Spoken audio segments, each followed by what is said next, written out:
প্রমাণ, একটি উদাহরণ আপনাদের সামনে আমি তুলে ধরতে চাই। খুবই ছোট্ট একটি ঘটনা, কিন্তু এটির তাৎপর্য অনেক বেশি।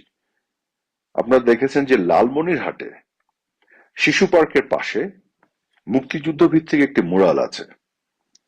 এই মুরালটি বাংলাদেশের ভাষা আন্দোলন, স্বাধিকারের লড়াই, স্বাধীনতা সংগ্রাম, মুক্তিযুদ্ধ, এই বিষয়গুলোকে চিত্রিত করে এই বিষয়গুলোকে তুলে ধরা হয়েছে। সেই মুরালটি এই 2024 সালের 16ই ডিসেম্বর বিজয় দিবসে এবং 2025-এর এই 26শে মার্চ স্বাধীনতা দিবসে ঢেকে রাখা হয়েছিল।